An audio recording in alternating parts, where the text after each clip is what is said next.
Hi అండి, నమస్తే.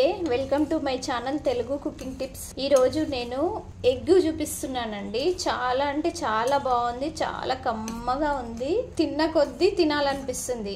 దీన్ని చూస్తేనే నోట్లో నీళ్ళు వచ్చేస్తున్నాయండి. అంత టేస్ట్ బాగుంది, అంత సూపర్గా ఉంది. ఇది చపాతీలలోకి రైస్లోకి కూడా చాలా బాగుంటుందండి. ఇప్పుడు ఎలా చేయాలో చూసేసేద్దాం. స్టవ్ ఆన్ చేసేసుకొని డిష్ పెట్టుకున్నాను. ఇప్పుడు ఇందులో ఆయిల్ వేసేసుకోవాలి. నేను 1 స్పూన్ వరకు ఆయిల్ వేస్తున్నాను. మీకు నచ్చినంత ఆయిల్ వేసుకోండి. ఆయిల్ వేడైంది. ఇప్పుడు ఇందులో ఆవాలు, జీలకర్ర వేసుకోవాలి. ఇందులోనే కట్ చేసి పెట్టుకున్న ఉల్లిపాయ ముక్కలు వేస్తున్నాను. 1 ఉల్లిపాయ తీసుకున్నాను నేను.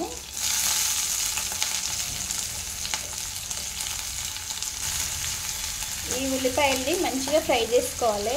ఈ ఎగ్ ఫ్రై చాలా అంటే చాలా బాగుంటుందండి. టేస్ట్ అనేది చాలా సూపర్గా ఉంటుంది. దీన్ని మంచిగా ఫ్రై చేసేసుకోవాలి. ఉల్లిపాయల్ని బ్రౌన్ కలర్ వచ్చేంత వరకు ఫ్రై చేసుకోవాలి. ఇవి మంచిగా ఫ్రై అవ్వలేదనుకోండి, ఈ ఎగ్ ఫ్రై అనేది తీయగా అవుతుంది. అందుకనేసి ఉల్లిపాయల్ని మంచిగా ఫ్రై చేసేసుకోవాలి. నేను 3 గుడ్లు తీసుకుంటున్నానండి. 3 ఎగ్స్ తీసుకున్నాను.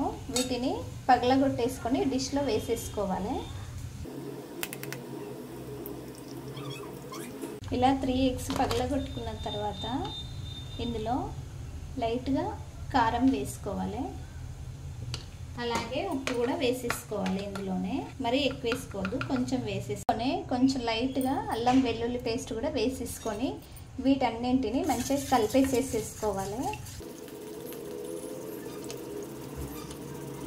ఆనియన్స్ ఫ్రై అయినాయి కదా, ఇప్పుడు ఇందులో పసుపు వేసుకోవాలి.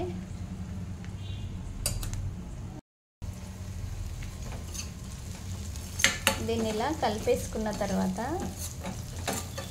నేను 1 టమాటా మిక్సీ పట్టి పెట్టుకున్నానండి. ఈ మిక్సీ పట్టుకున్న టమాటా ప్యూరీని ఇప్పుడు ఈ ఆయిల్లో వేసేసుకోవాలి. వేసుకొని ఇది మంచిగా ఫ్రై అవ్వాలి.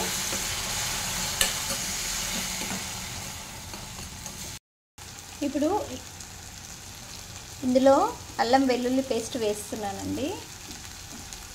అలాగే మీ టేస్ట్కి తగినంత ఉప్పు కారం వేసుకోండి. నేను 1/2 స్పూన్ వేస్తున్నాను, ఎందుకంటే కొంచెం తక్కువ వేసుకోవాలి. ఆల్రెడీ ఎగ్స్లలో వేసుకున్నాం కదా, అందుకనేసి ఇందులో కొంచెం తగ్గించి వేసుకోవాలి, లేదంటే ఎక్కువ అవుతుంది, తినలేము. అలాగే కారం వేస్తున్నాను. ఇప్పుడు ఇంకొక సైడ్ డిష్ పెట్టుకొని అందులో ఆయిల్ వేసుకోవాలి. ఈ టమాటా ప్యూరీ కుక్ అయ్యేలోపు ఇప్పుడు ఇంకొక సైడ్ డిష్ పెట్టుకున్నాను. ఆయిల్ వేడైందండి. ఇప్పుడు ఇందులో ఈ ఎగ్స్ అనేది ఇందులో వేసేసుకోవాలి. ఎగ్స్ పగలగొట్టేసి ఉప్పు కారం అల్లం వెల్లుల్లి పేస్ట్ వేసుకున్నాం కదా, ఇప్పుడు ఈ ఆయిల్లో ఎగ్స్ వేసేసుకోవాలి.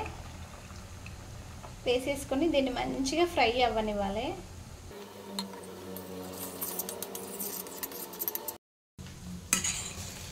ఇంకొంచెం ఫ్రై అవ్వాలి ఎగ్.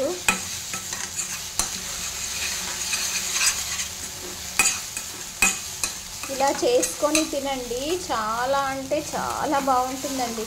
టేస్ట్ అనేది చాలా సూపర్గా ఉంటుంది.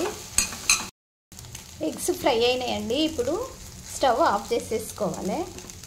టమాటా కూడా ఫ్రై అయిపోయిందండి. ఇప్పుడు ఇందులో నేను కొంచెం లైట్గా వాటర్ వేస్తున్నాను. మీకు నచ్చితే వేసుకోండి, లేదంటే స్కిప్ చేసేసేయండి.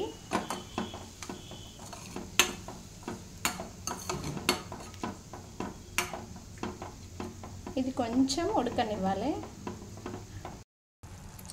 ఇప్పుడు ఇందులో ఇది ఉడుకుతుంది కదండి టమాటా, ఇందులో ఈ ఎగ్ ఫ్రై చేసుకున్న ఎగ్ ఇందులో వేసేసుకోవాలి.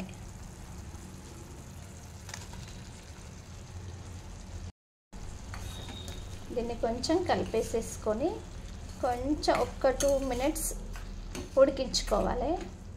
చాలా అంటే చాలా బాగుంటుందండి. టేస్ట్ అయితే అద్దిరిపోతుంది, అంత బాగుంది. అయిపోయిందండి, ఎగ్ కర్రీ రెడీ అండి. చాలా సూపర్ టేస్ట్ అండి. ఇలా చేసి పిల్లలకు పెడితే ఇంకా కావాలి అంటారండి. ఒక్క ముద్ద కూడా మిగిల్చకుండా తినేస్తారు, అంత బాగుంది టేస్ట్. ఇంతే అండి. ఇప్పుడు స్టవ్ ఆఫ్ చేసేసుకొని సర్వ్ చేసేసుకుందాం. ఇలా నేను చెప్పిన మెథడ్లో ఒక్కసారి ట్రై చేయండి. ట్రై చేసి టేస్ట్ చేసి ఎలా ఉంది అనేసి ఒక్క కామెంట్ పెట్టండి. అలాగే మా వీడియోస్ అన్నీ కూడా నోటిఫికేషన్ రూపంలో రావాలి అని అంటే మా channel Telugu cooking tips channel తప్పకుండా సబ్స్క్రైబ్ చేసుకోండి. మా రెసిపీ నచ్చినట్టయితే లైక్ చేయండి, షేర్ చేయండి, అలాగే సబ్స్క్రైబ్ చేసుకోండి. Thank you.